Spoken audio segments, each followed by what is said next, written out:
Is this thing live or what? Microphone 1, 2, microphone test 1, 2. Okay, great. Hello, everyone. Welcome back. I am doing a stream today just to make up for last week. I was doing a work event. I planned on doing another stream this week, but I got sick. Still a bit recovering, so my voice might still sound a little bit gross, but that is okay. Today's stream will once again be pretty straightforward, pretty brief. I'm going to be working on handling modification for that recon guy I've mentioned, and then maybe just talking about a few different things in the meantime. But yeah, if you see the description, we'll sort of be talking about we'll be talking about some mission manager stuff, circles, and maybe a sneak peek at something if I'm feeling generous. Probably not. Just kidding. Maybe. We'll see. We'll see. If the chat is good, we will see. Anyway, yeah. So let's go ahead and work on the ATR-72. How I normally do this when it comes to handling related cam mode is H, interesting. How I normally do this when it comes to plane handling is I normally take a look at the handling profile in real life. I basically try to equate that to in-game, following as closely to a general rule of fluid dynamics as possible.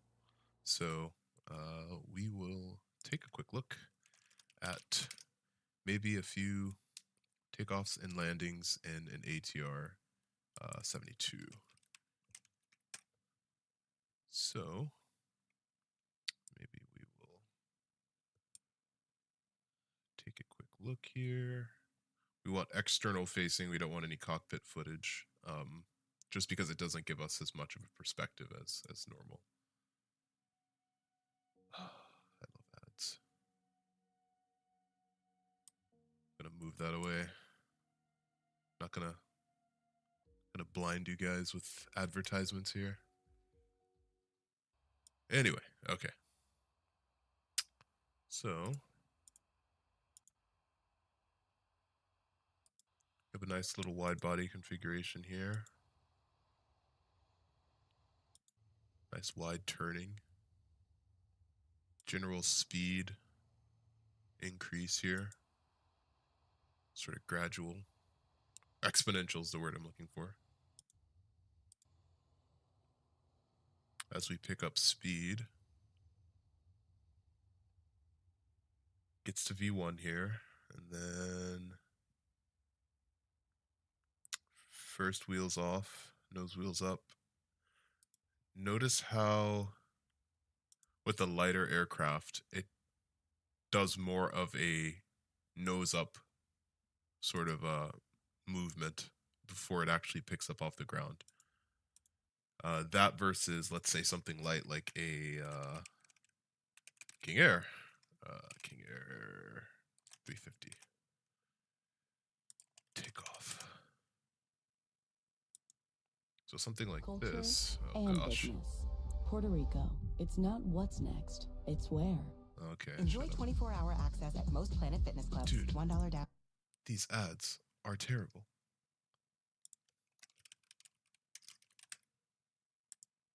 There's no mute button either. King Air 350 takeoff. Let's pick a similar video here. Anyway, yeah, so notice how basically as soon as the nose wheel takes off or rotates is the word I'm looking for. As soon as the nose wheel rotates off the ground, you'll see that the sort of main gear follows shortly after, right? See if we get it. We do not. A bush is in the way. Lovely. Okay. Let's pick something else then.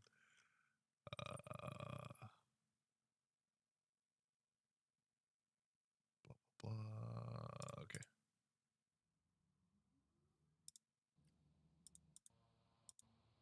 Let's see.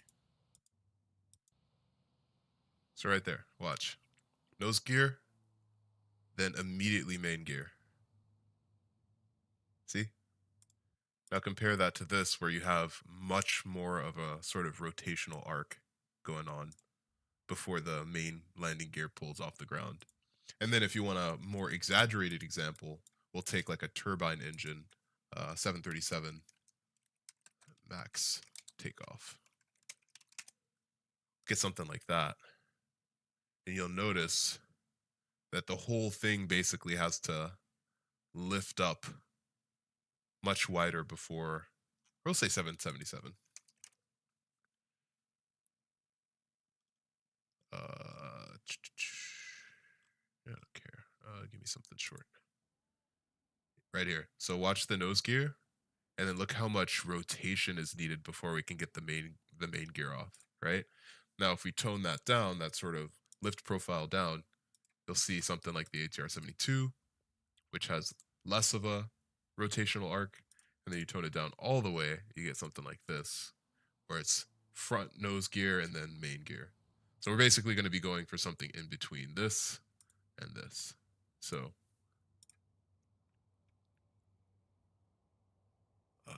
let's see. I think I saw one of a landing as well on a bit of unstable, looked like headwinds. Let's see. Oh, God, I love the post ads. I think it was this one.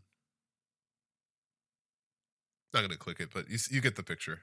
It's following these sort of rule of fluid dynamics, a slight nose down attitude.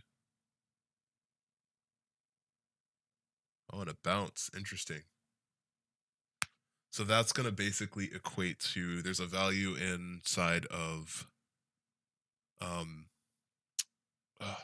there's a value inside of handling meta called F attack lift.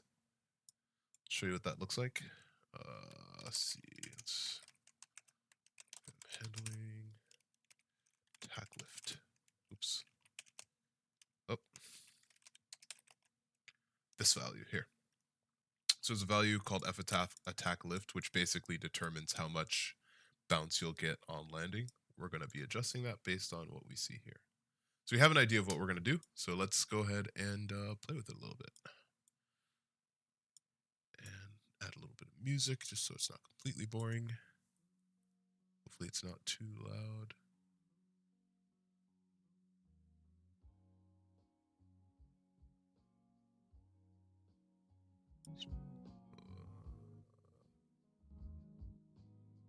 A little lower. Okay, cool. Hopefully I don't get copyright striked. Anyway, cool. So, it's a nice sunset. We'll go ahead and spawn in the ATR-72 and get started.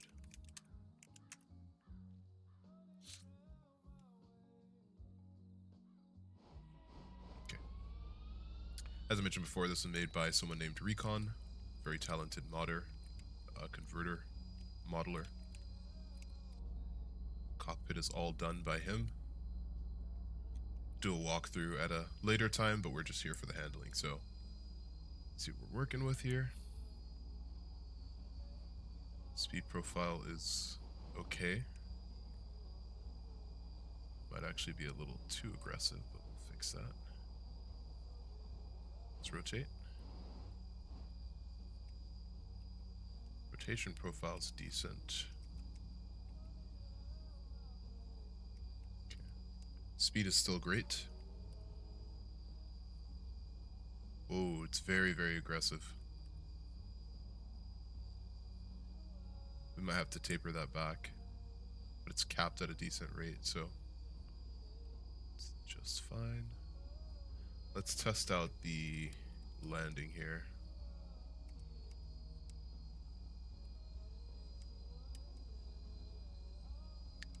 Roll and pitch. The roll is a little bit crusty here. We'll play with that.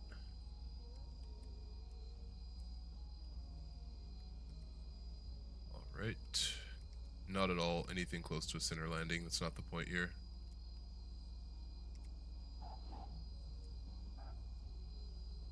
Whoa. Okay, so we need a little bit more lift. If you remember from that video I previewed, there was a bit of bouncing based on, maybe it was too fast in the video, but I want to be able to simulate that. That's usually more indicative of light aircraft here. So when our gear's down, we're pitched back, we should be a light sort of envelope between descending and gaining altitude. So we'll fix that right now. Basically going to adjust the taper back the thrust. It's too aggressive. Bring it to 70k. And for the rotational restriction, we'll take that down to 0. And then for the lift profile, we will increase this to 48, give or take. I want to get rid of form lift almost completely because form lift is usually just not good. So we'll take that down to 10. My apologies. Okay.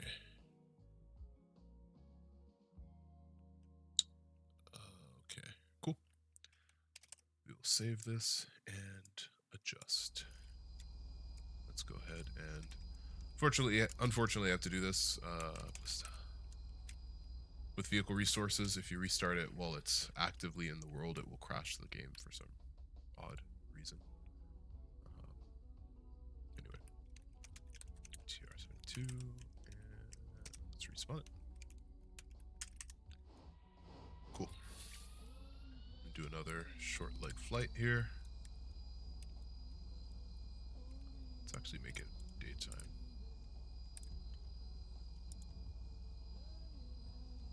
That's fine. Just have to test out the yaw.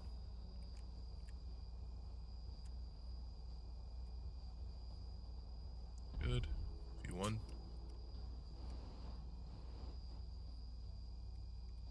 It's better. It's much better.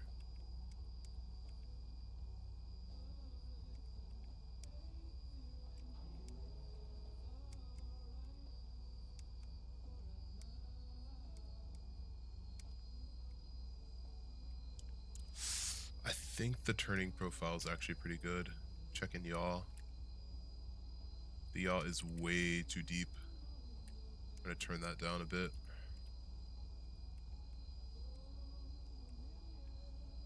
It's meant to be a light aircraft, but it has to be generally consistent here.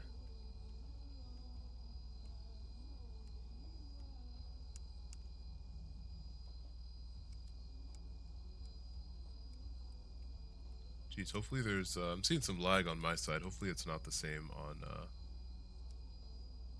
you guys' side. If so, I'll fix it. Okay, so here's our descent profile.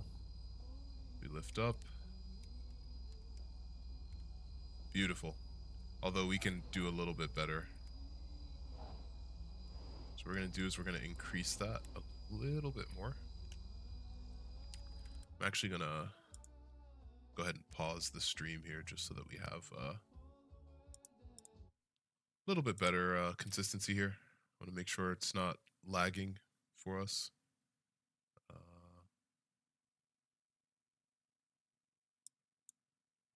Let's see.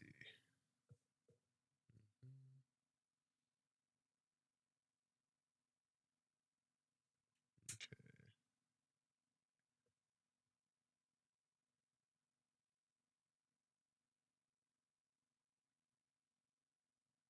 I think that's okay.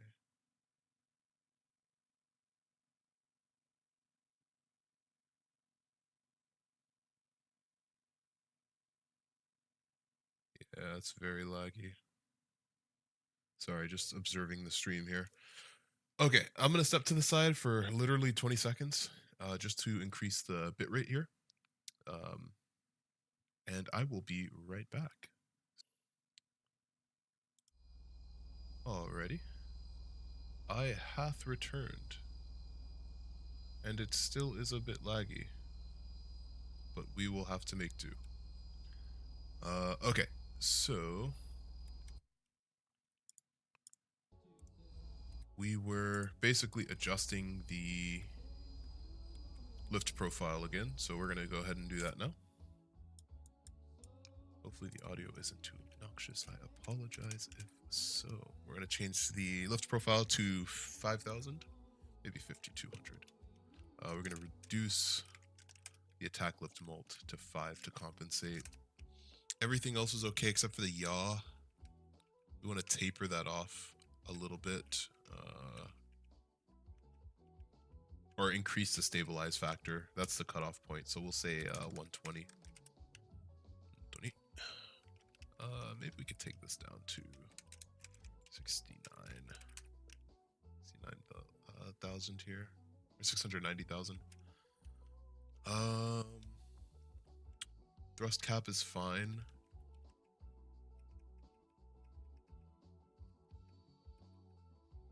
Okay, and then that's another thing we have to observe for extra lift with molt or with roll here.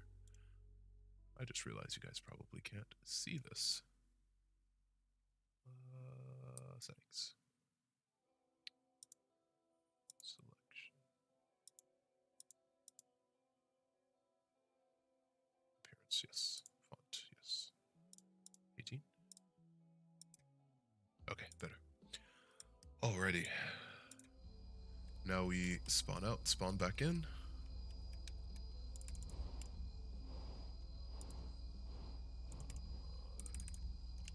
Just let's restart this. Lovely.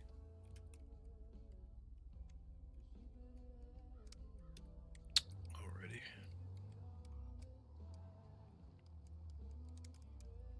Okay.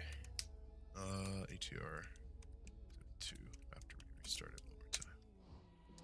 Alright, so currently, I guess I can talk about this while I'm working on this. Still working on the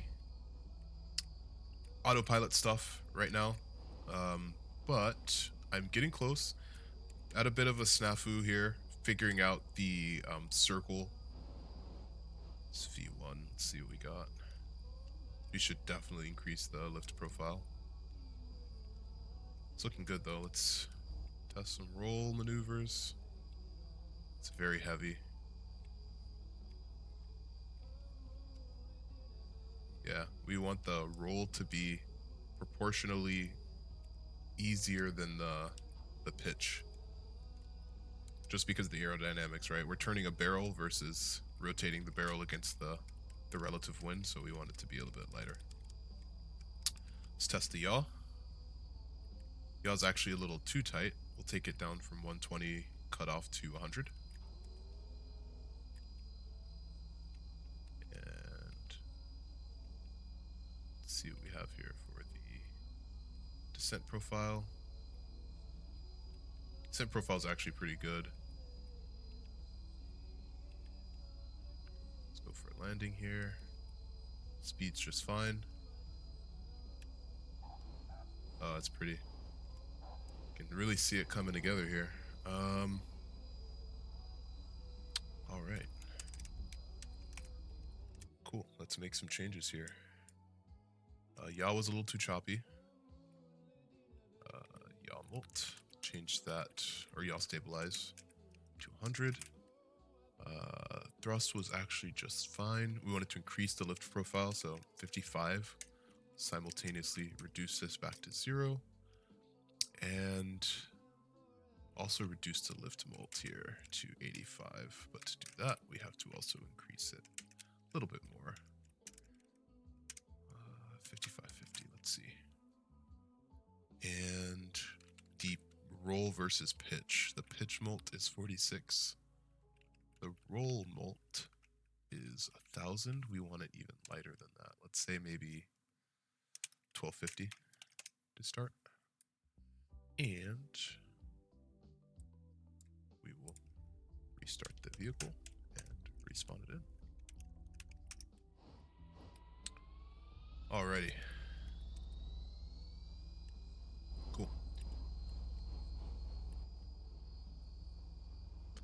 Okie doke. So, as I was saying,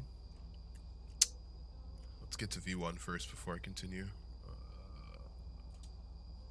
For V1, let's rotate.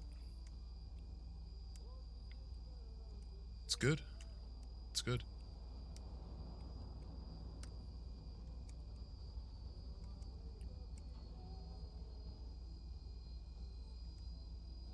Let's see the... Let's balance out here. Let's try left yaw.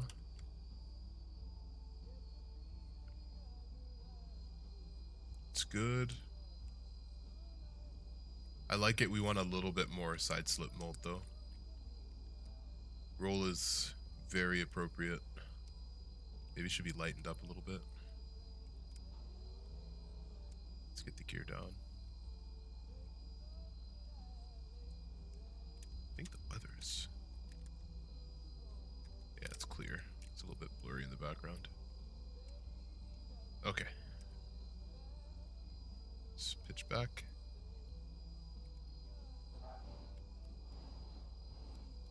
I don't know how I felt about that. I think there's too much descent. Let's reduce or increase the gear down lift profile. Gear down lift profile. And we'll also make changes to the side slip. Side slip should be 50. Let's take the roll down to 1200. Increase this back to 90. I think that's pretty much it.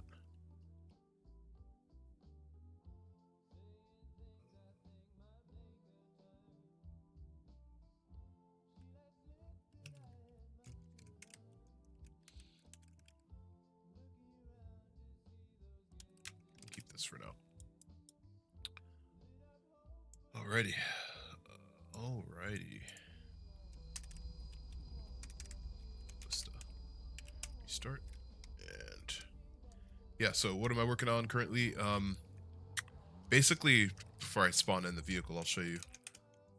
We were talking about this last stream, but basically trying to figure out the necessary turn radius between point 1 and heading 1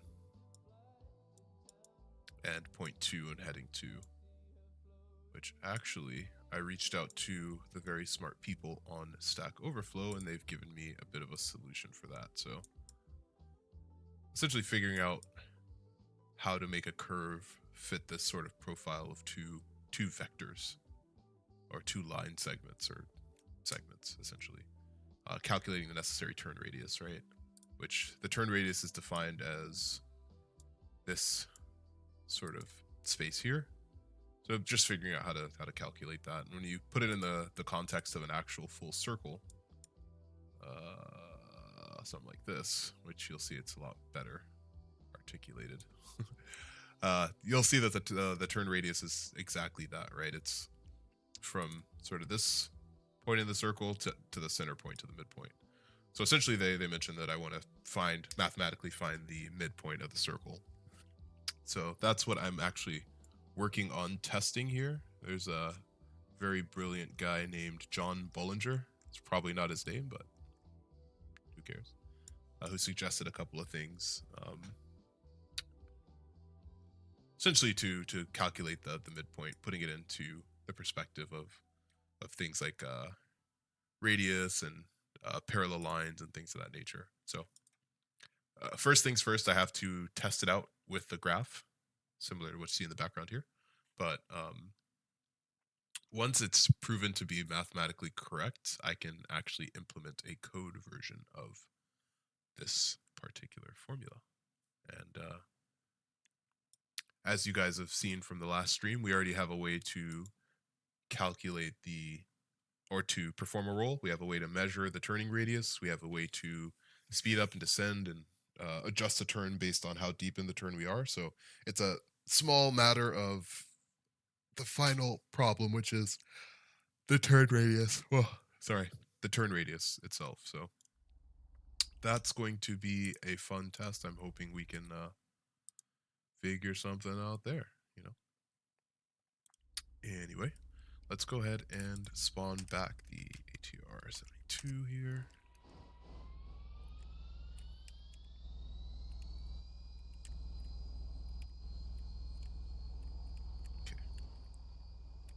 So yaw profile on the ground is very nice. Speed is gradual at first, but then exponential, which is great. Speed's increasing. We will rotate. We're at V1. Ironically, we need more lift profile, which is kind of funny, but no problem. Roll feels nice.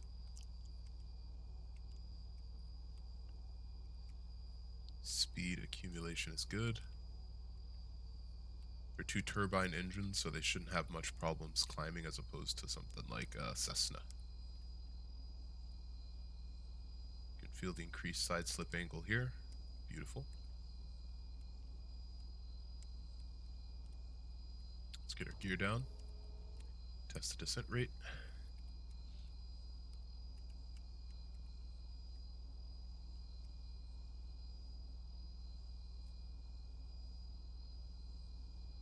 We're idle speed now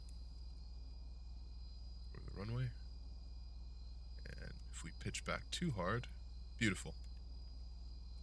It's basically ready. We just want a touch more of lift profile, which instead of 5550, we'll take it to 650.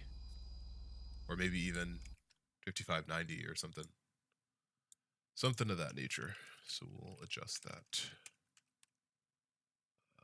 We'll take it up another 50 points. And then that should be good. Cool. So now we will make the change. And Recon typically prefers different roll profiles, so I'm going to make an adjustment there as well. So one of the things I do in the handlings, if you have ever flown them, which if you're watching, you probably already have,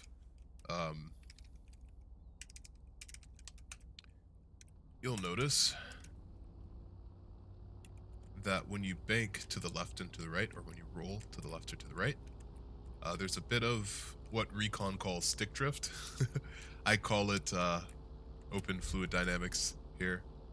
And the reason being is because, yes, in real life, if you turn your sort of side stick to the side and you leave it there, it will leave your it'll leave your bank at the it won't leave your bank, but it'll basically continue to roll, essentially. Right? Which you don't want to do that. But if you turn it the other way, it will basically counter that. So it's an input, long story short. The unfortunate thing about GTA, so you'll notice this right here. Some people consider that stick drift, right?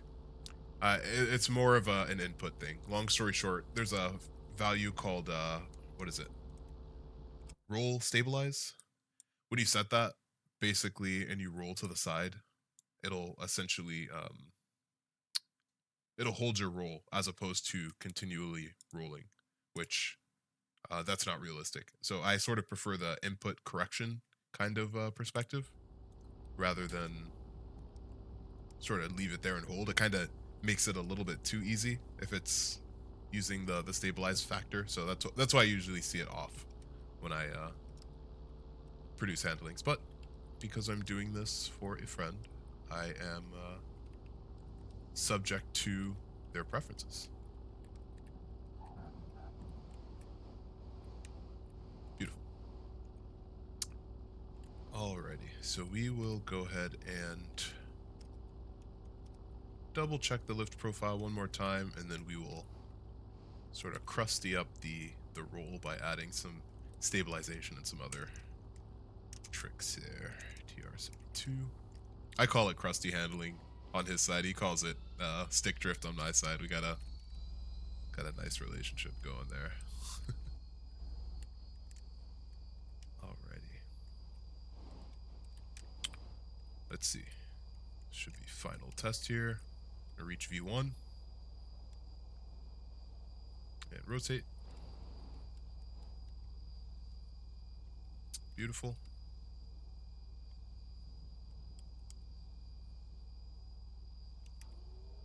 Gear up.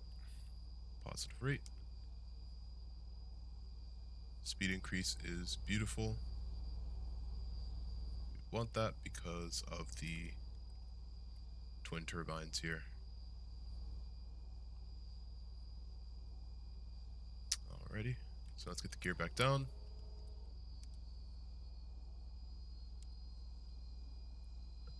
There's an awesome airport mod for that adds a new airport in the Sandy Shores area, actually inside of the lake, called Sandy Shores V2 by a person named Lutton. Uh, if you want his Discord, please hit me up. Very awesome map maker. He sells basically some really cool maps for 5M, some of which I'm actually using on the server. Beautiful. Beautiful. That's exactly what we want. You see that bounce? It's perfect. But yeah, he basically makes airport mods for the 5M and single player community. Definitely recommended. I don't use that mod just because the map is too small to have so many airports.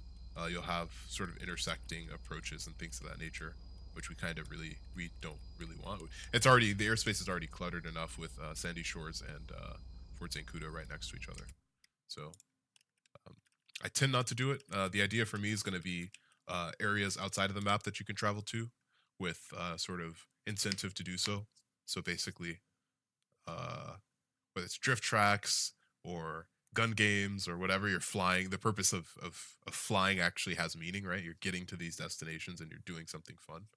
But it's also like the journey itself of flying, right? The joy of taking to the open skies and, you know, transporting people or flying people or rescuing people, whatever the case is.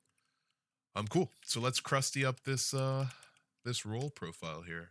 I usually do that by increasing this value here. So we're gonna take this from 5 to 9. And we'll give it 1 form lift mold point. I think everything else is pretty much good.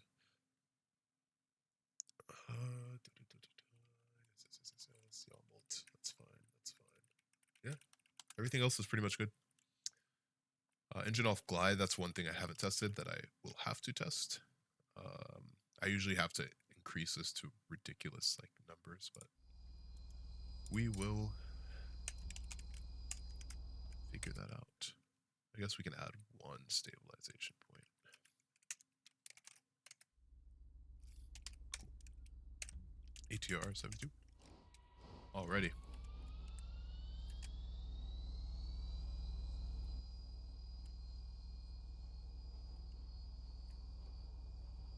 See what we got.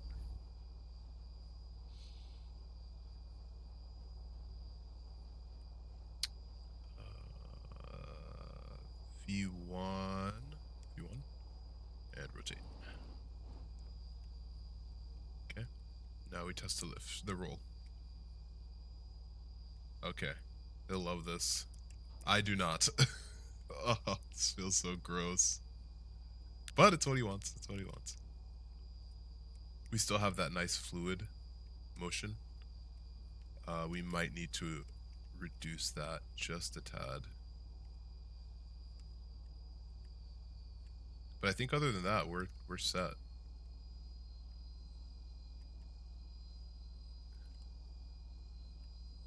Beautiful. It's fairly appropriate. All right.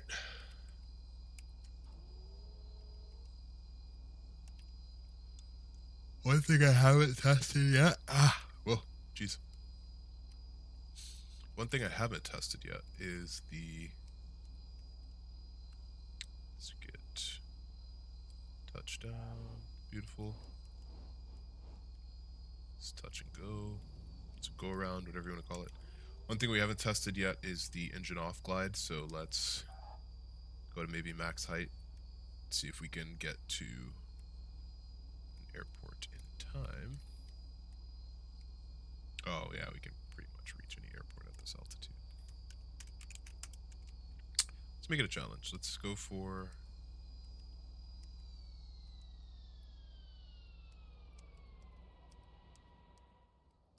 Let's go for Fort St. Cudo. Is that a thing?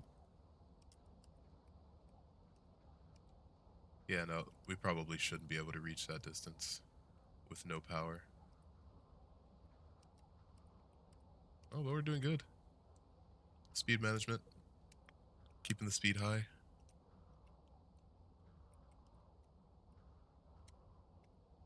Oh, no way. Maybe it's a little too good. We have no power plant. What it? Okay. Yeah, this is like too good.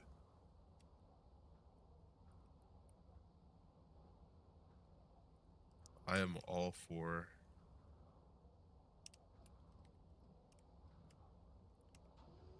some good glide, but my word. Oh, geez. We're right below the speed loss altitude. Let's see. Here we go, here we go, here we go, here we go, here we go, here we go, here we go, here we go. Okay, still a good speed. We just want to touch the ground. We don't care about alignment. Oh. Crap. He's fine, he's fine. We'll walk it off, we'll walk it off. Okay, that's pretty good. That's pretty good. I'll leave the glide where I want, but we'll make a note for him to adjust it if he doesn't want to be able to glide across the map. Alrighty.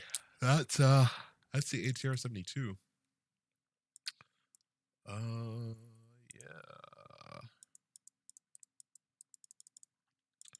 Okay, so I'm still working on that. Maybe we can actually do some for the circle concept. We'll do some testing here, see if it's a valid equation. So, for anyone who's curious about my question, I'll post a link to this in the description just in case anyone's curious. But this feels simple, but I'm unable to articulate it. I'm not a mathematician. It's no way math homework. Here's the problem. Initial Cartesian coordinate xy with a start heading h1 and a terminal Cartesian coordinate x2, y2 with an end heading h2. So h1, 5 degrees, h2, 95 degrees. Assuming a single circular arc can satisfy both points and headings, how would I calculate the turn radius? This can be used in aviation or car logic, but I'm using it in aviation-based app. Understand that planes don't just make circular turns, right? They can make elliptical turns, as you can see here. But for mathematical simplicity, planes could make this type of turn. They do it all the time. But for mathematical simplicity, I want to figure out how to cheaply calculate the turn radius and, if possible, measure along blah, blah, blah, blah, blah. And if you remember, 4D, what is it? 4-dimensional turning algorithms. NASA. Yes, guidance, not turning. If you remember in our last stream, I brought this up and sort of went through it essentially, but the challenge with this lovely, lovely document, I should also add, is that it requires a turn radius as input, which is the very thing we don't have, which is sort of unfortunate. Hold on.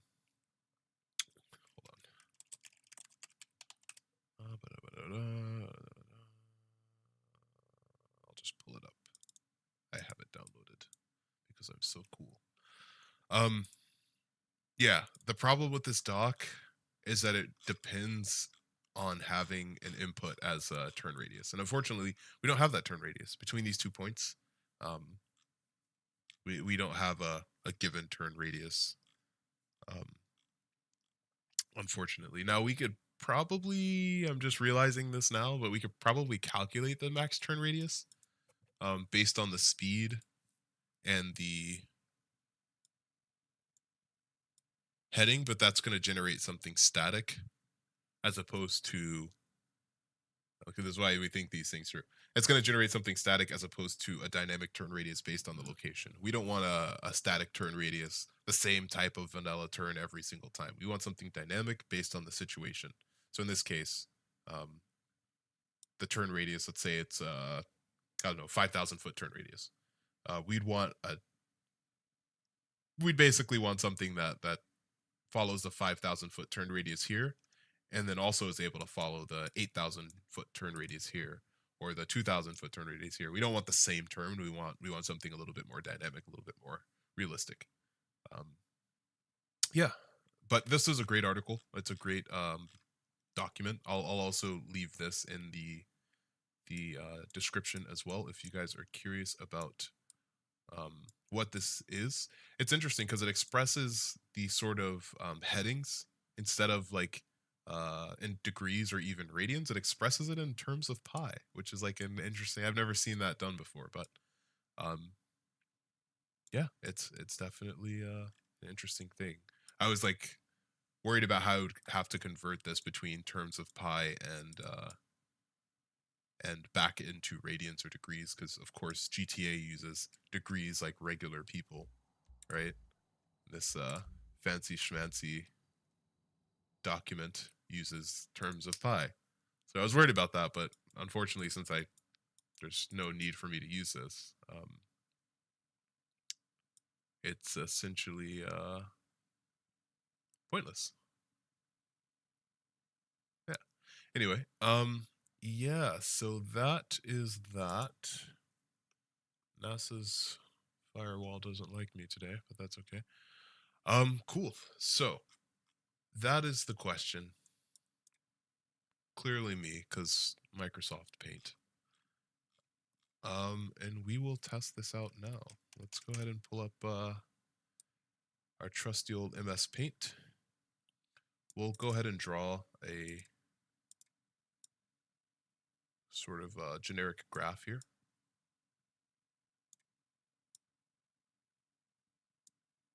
And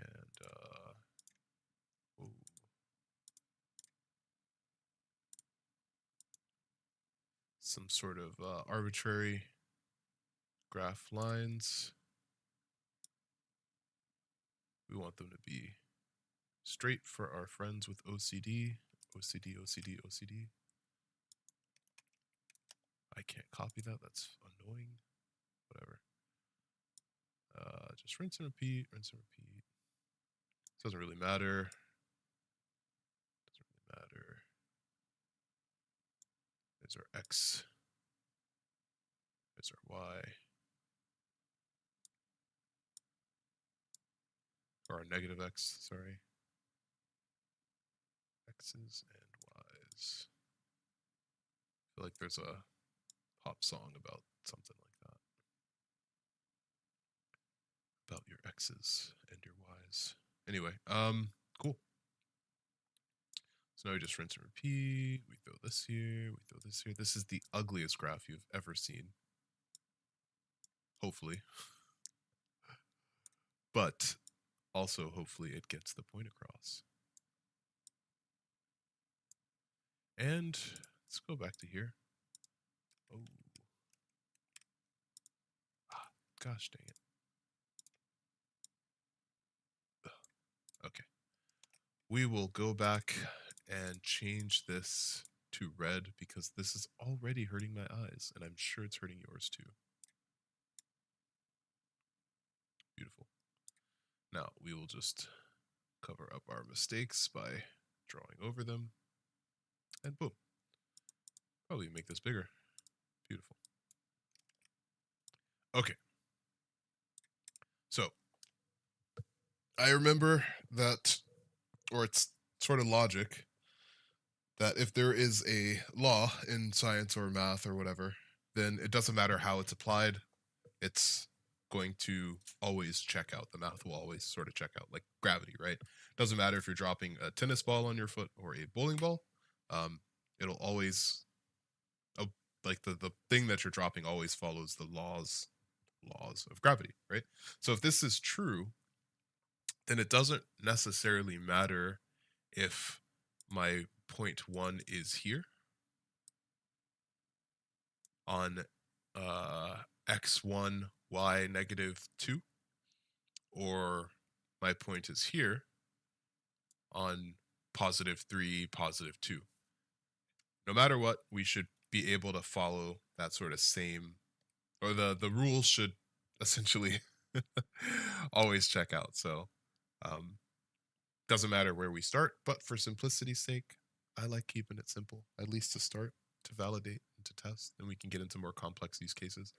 We'll start with a P1 at 0, 0, and we will end with a 1, 2, 1, 2,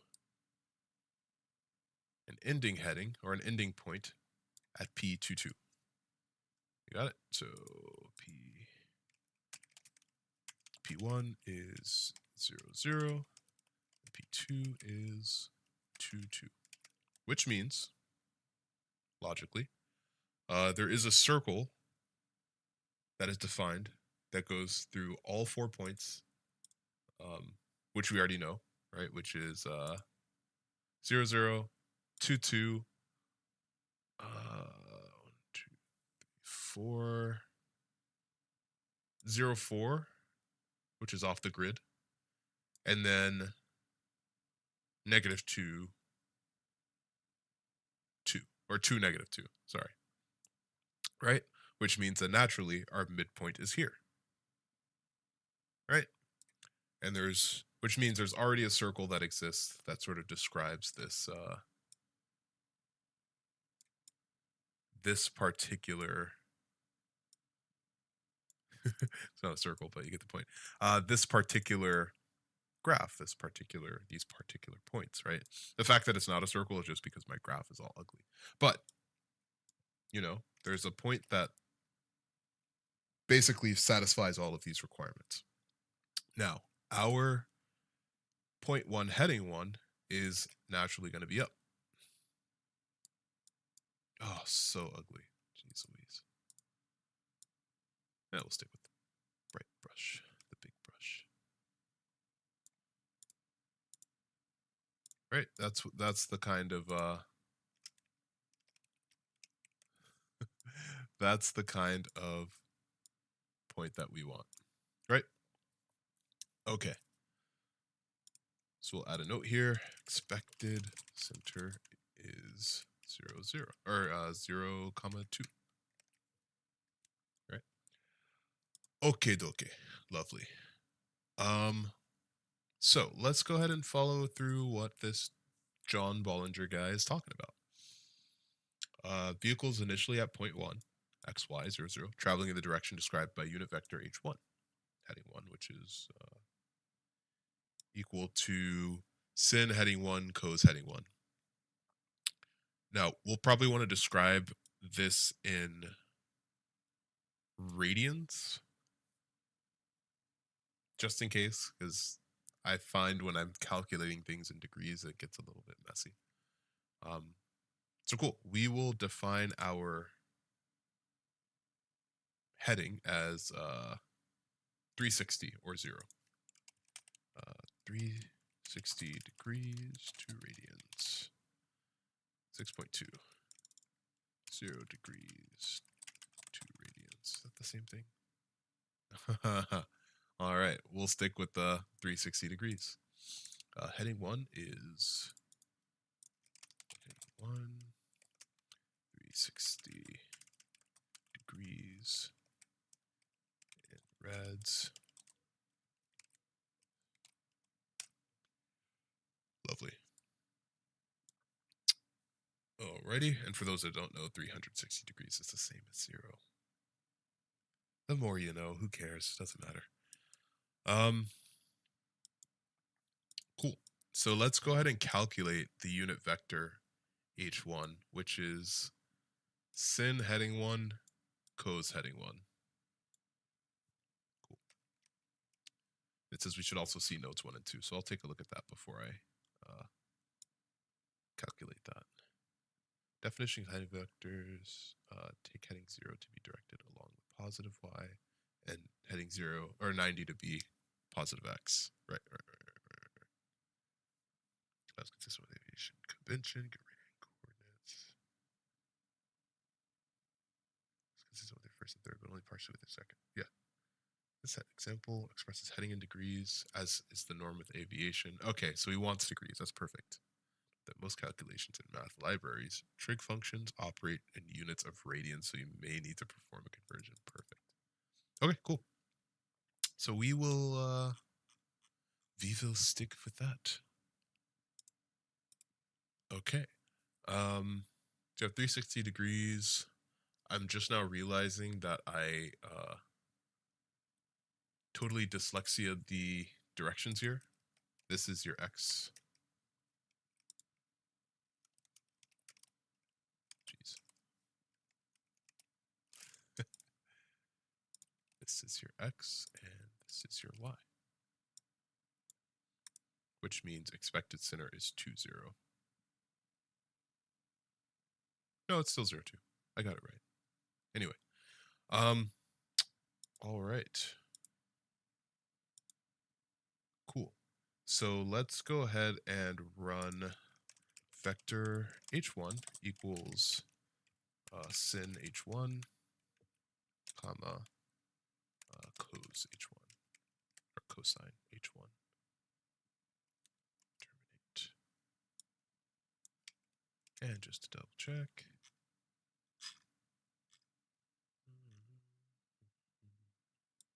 Right. Cool. So let's go ahead and run the calculation of that. Sin, and we want our radius number, and we say cos, and we want our radians number as well. So here's our x.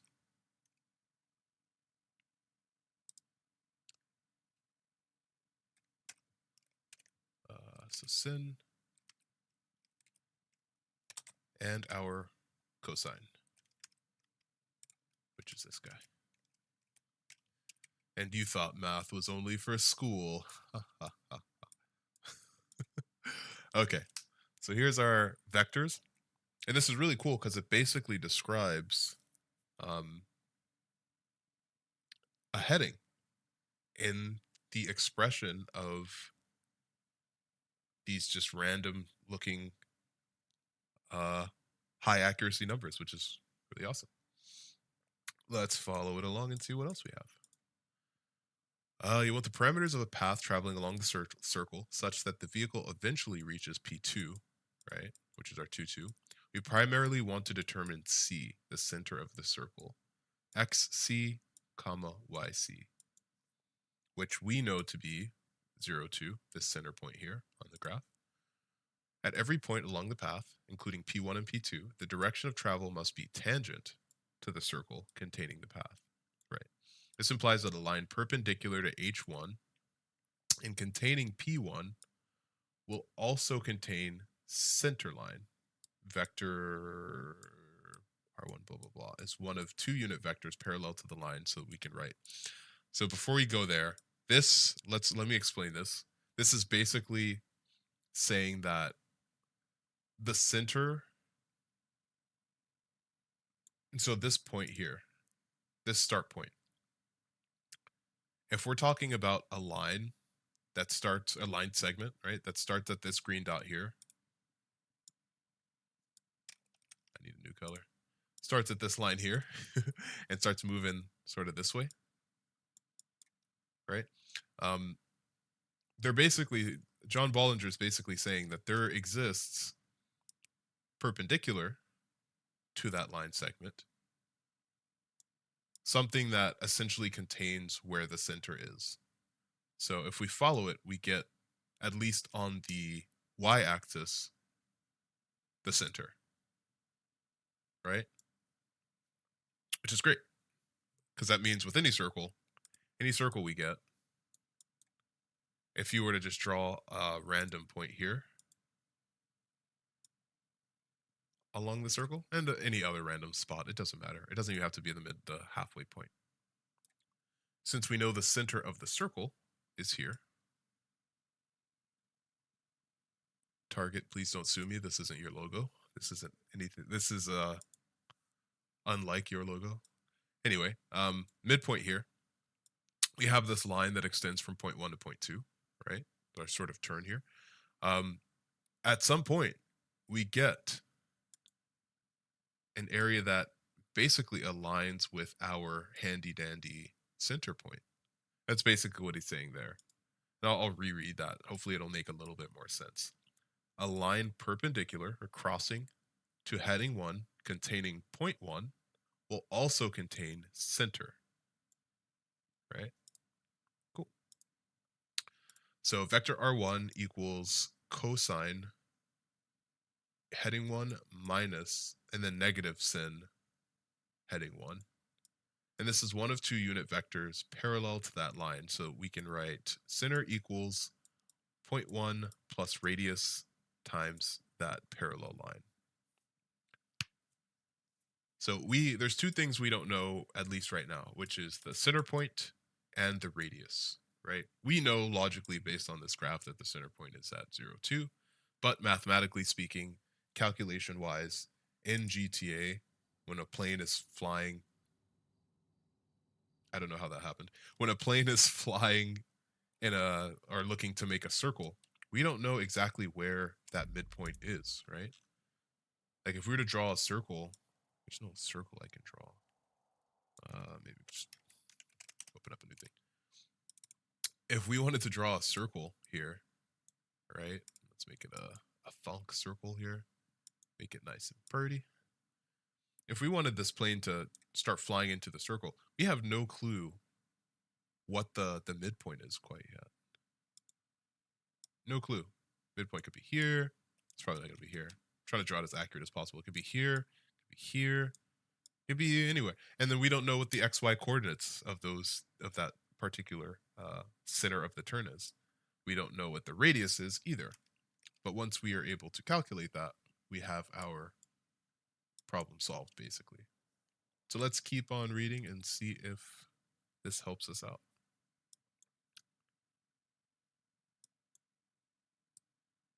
So we could basically write center is equal to 0.1 plus radius plus perpendicular line. Cool. That makes sense. That makes sense. 0.1 plus radius plus line perpendicular. Or times line perpendicular equals the center.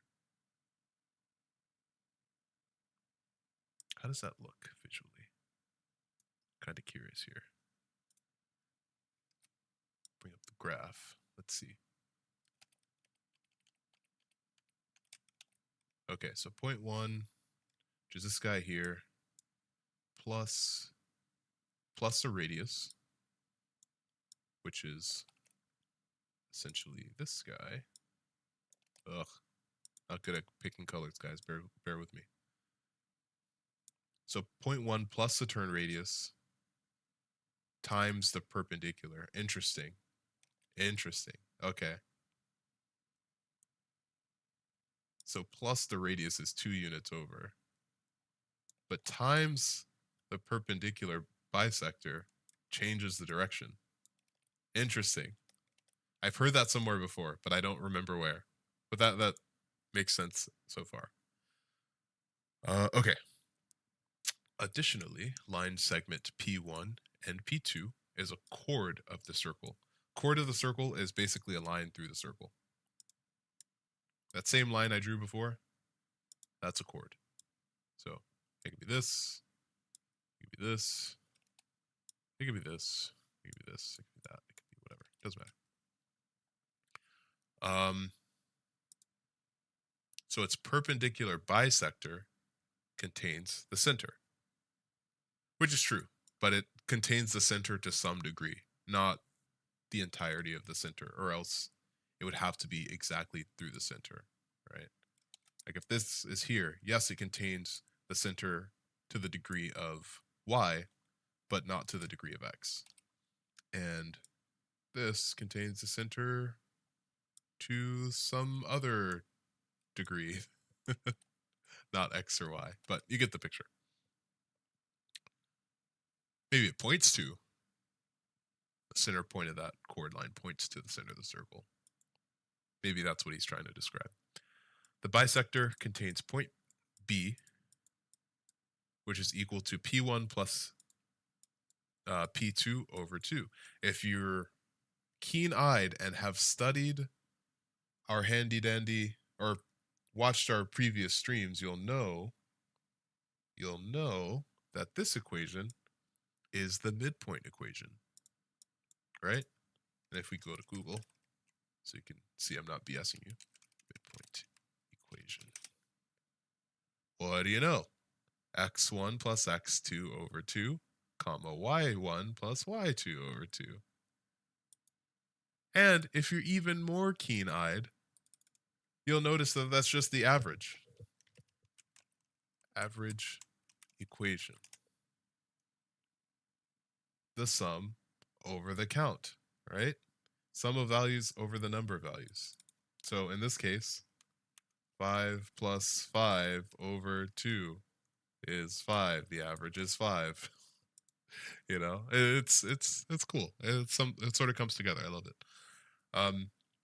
Bisector point contains the midpoint formula and has direction B.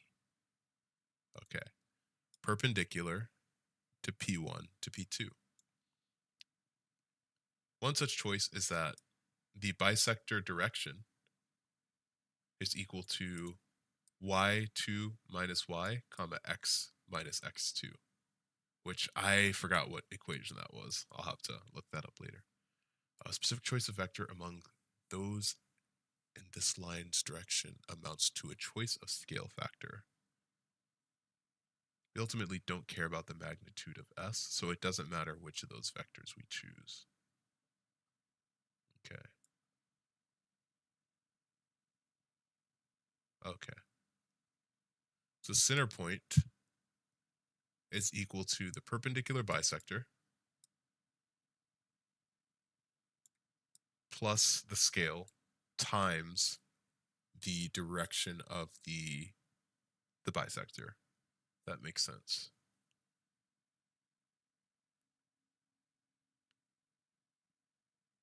Okay. And this is just him simplifying it.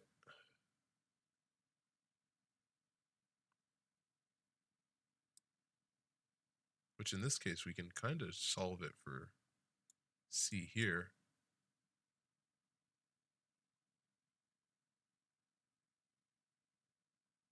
Maybe? And then he's just readjusting the equations here. Let's try this. I kind of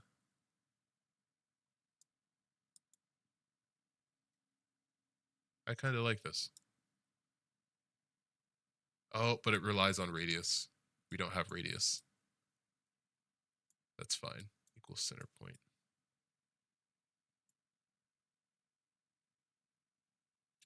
Okay. We can also try to solve it this way. We'll just basically figure it out here. We'll try to see if we have a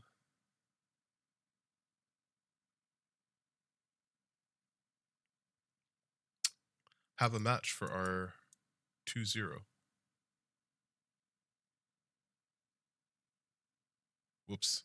Yep, I did. I did actually screw that up. Excuse me. My apologies. 2,0. I did dyslexic the numbers.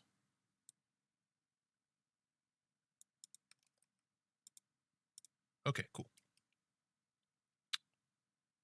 Awesome. So we should be able to solve for y and get our handy dandy 2 result.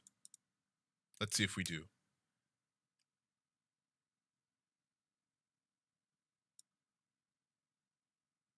It's y minus y2 over 2. Which means for us to isolate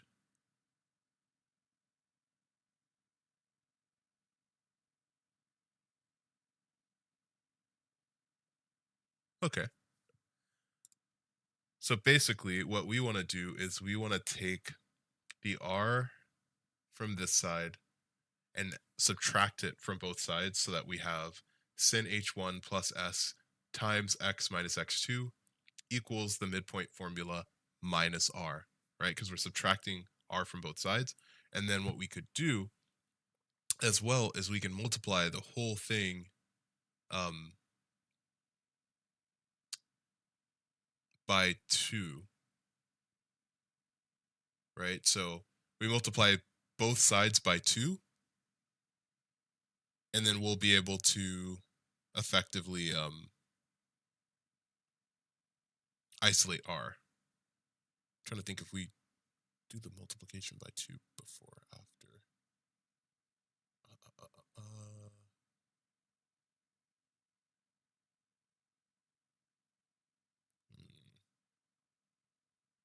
I guess it doesn't matter.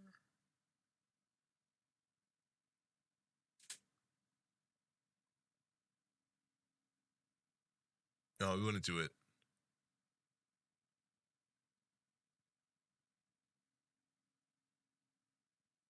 Yeah, we'll do it after. Okay, so rewriting this, we should be stuck with, let's pull this up. This, in theory, would be our golden equation for y, which would be implemented in game. So it would be, once again, we subtract r from both sides. We're left with sin heading 1 plus scale factor distributed by x minus x2 equals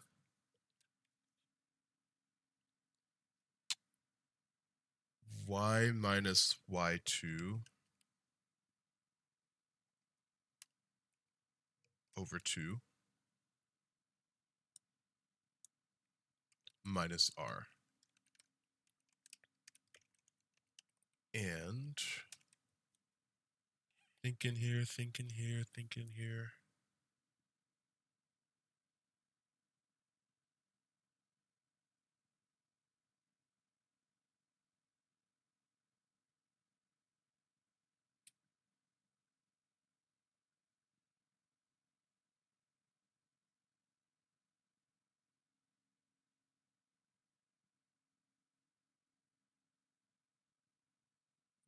Multiply both sides by 2. That'll get rid of the 2. We already know why. You know, let's just plug it in. Let's plug it in. We won't do any adjustments yet. I don't want to screw up the equation quite yet. Okay. So let's plug everything in. We have our sin h1 expressed in rads, which is 6.28319. And we have s, which we can simplify it because he basically mentioned we don't really care about what s is. We ultimately don't care about the magnitude of s, so it doesn't matter which of these vectors we choose.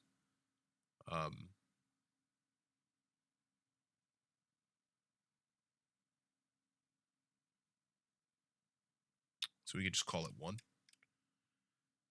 which we distribute 1 to anything, it just goes away, right? X minus x2, so x1 is 0, minus x2 is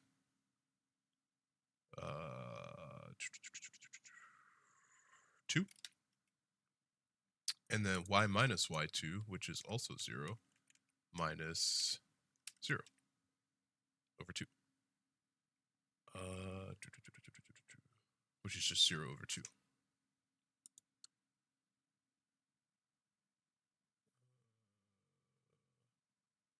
Oh.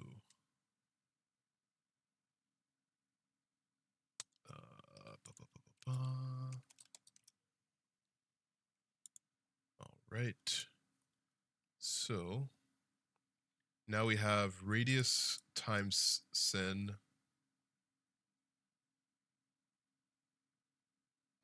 plus -2 equals 0. So we'll simplify that even more. We'll say radius times sin. I'll actually grab that right now.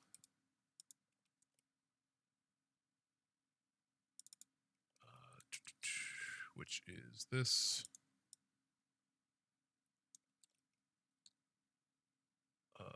Radius times blankety blankety blankety blank equals 0.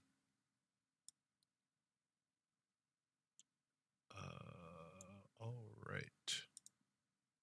Equals negative or plus -2 equals 0.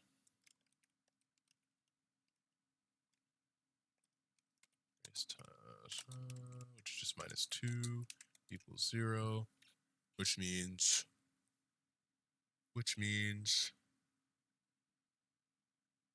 we solve this by subtracting radius from both sides. That doesn't look right. Minus r.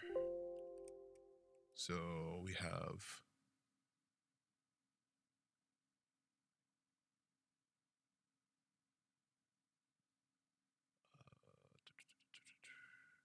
interesting.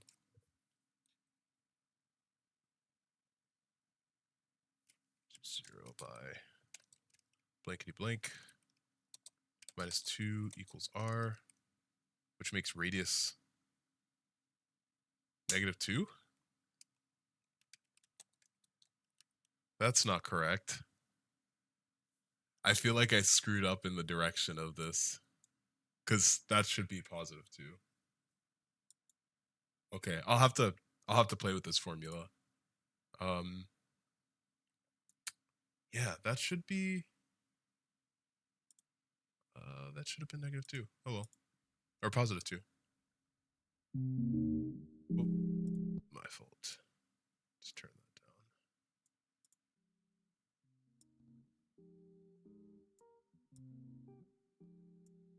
Okay, so that's okay. I will play with this a little bit later, but I think we're in the right direction. Once we can figure out that turn radius, we'll have basically solved the autopilot problem, which is basically how much do I turn and how deep, right? As humans, we sort of intuitively gain the insight about how deep to make a turn when we practice flying, right? Sort of something you just feel for. But as putting it into code is a little bit more difficult than normal. But that's okay. We are well on the way, and I will be running some more tests for that.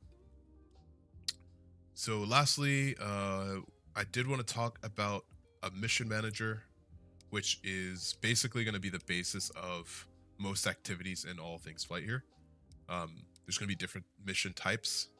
There's all sorts of tasks, pop-up events, things of that nature. And we need a way to basically manage the player's sort of ability to join this mission manager. So I'm going to do a little bit of research there too, and we'll see. Mission manager in games. Let's see.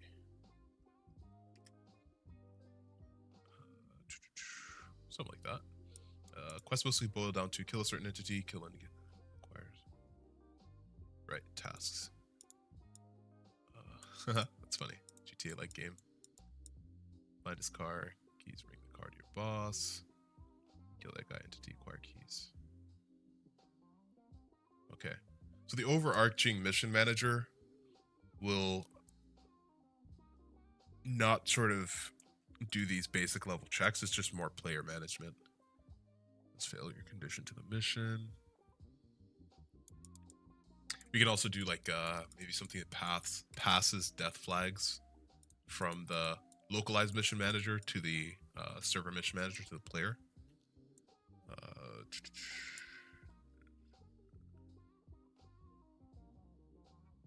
Yeah, it's beautiful. So I'm gonna save this. I'm gonna call this grid test. Grid test. Pink. Okay, so what is a mission manager gonna entail? We're gonna need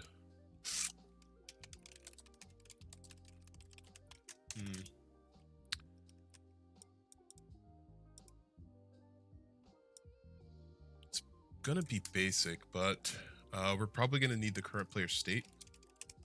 We're going to need the current player's health. We're going to need the current player's achievements. We're going to need current players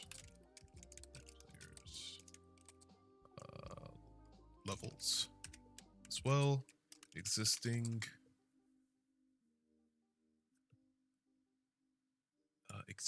state.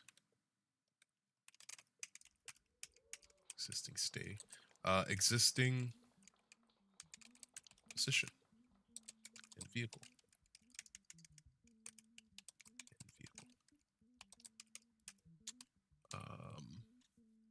And then we're also going to have the type of mission. And let me see. I'm thinking.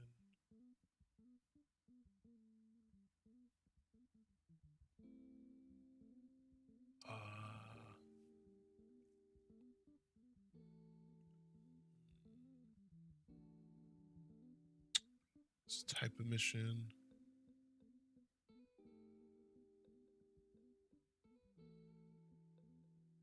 And we're also going to need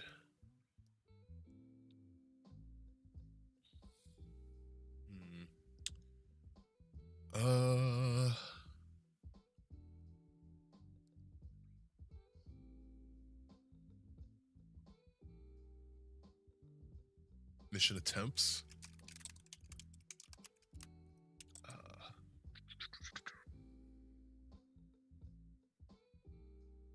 I think that's good for now. Now, the next thing we need to talk about is the mechanism that's going to control the mission manager. So we're constrained by Lua, we're constrained by GTA 5 logic, we're constrained by 5M framework restrictions, but mechanism to fire off missions. Now, if a player enters a marker and they start a task, we'll probably need some sort of event management. We'll probably need maybe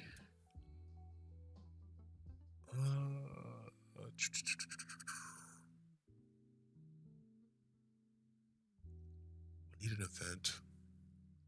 We'll need some sort of thread for health checks. We'll need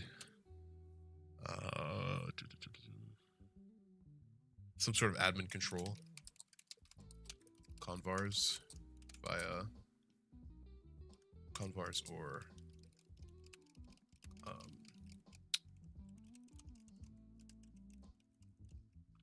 yeah, we'll stick with convars for now. And I think that's good. We'll have something that basically player enters a marker, mission starts, we fire off this event. It's going to need to go between client and server. Things to figure out. Which sides can go to client v server.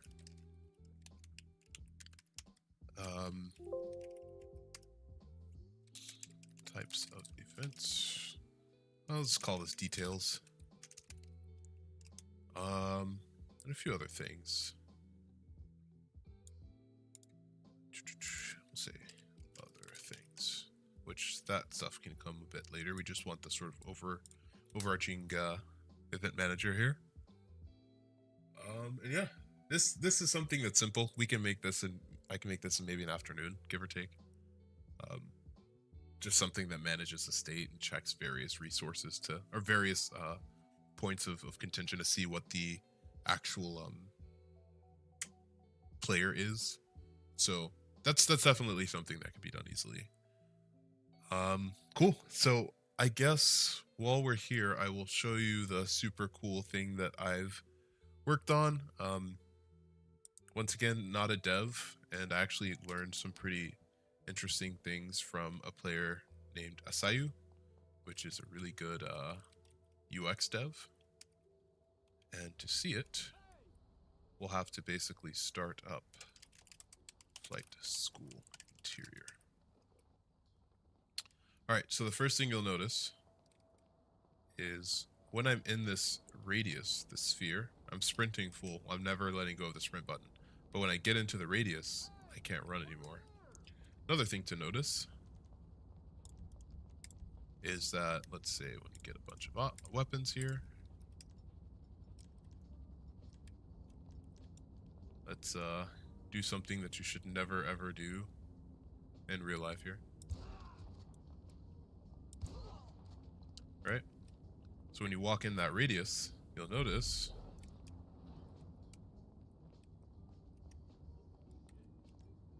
all my weapons went away. So that's two factors here. We basically lose our weapons, we lose our ability to sprint. No problem. So now when we go inside this building, regular, that's fine, no problem. Pass through here, which maybe we could do something with this. Maybe when you pass through here, you can actually you'll lose your weapons.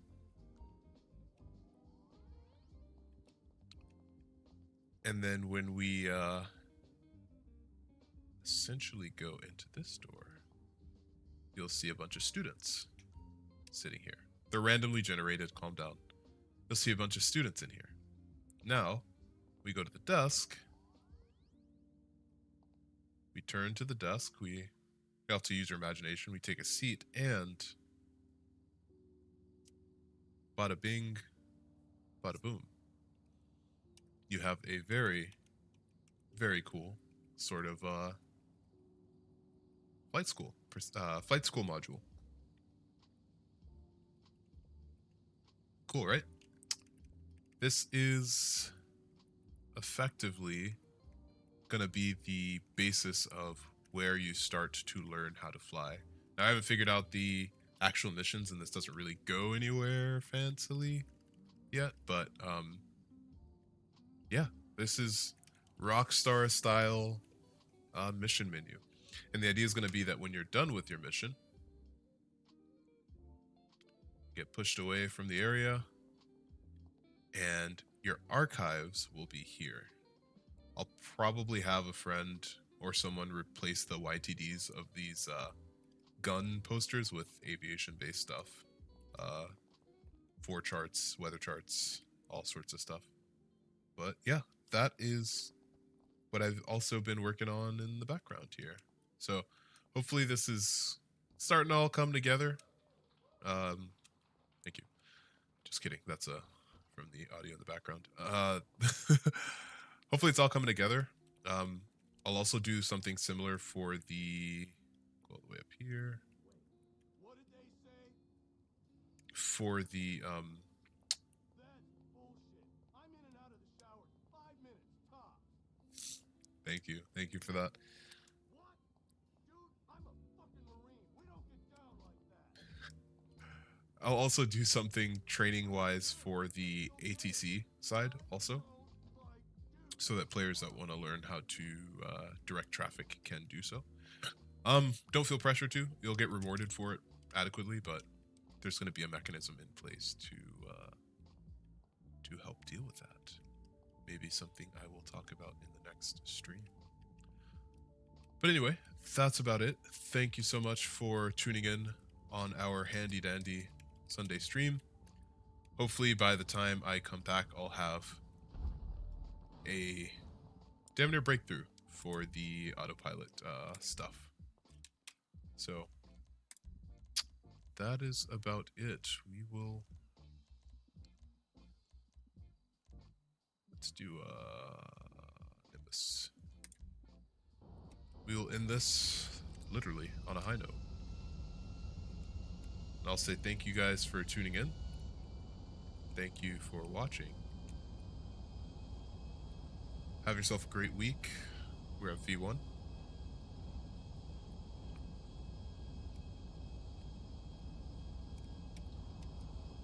And I will see you guys in the skies. Stay tuned. More great stuff is just over the horizon.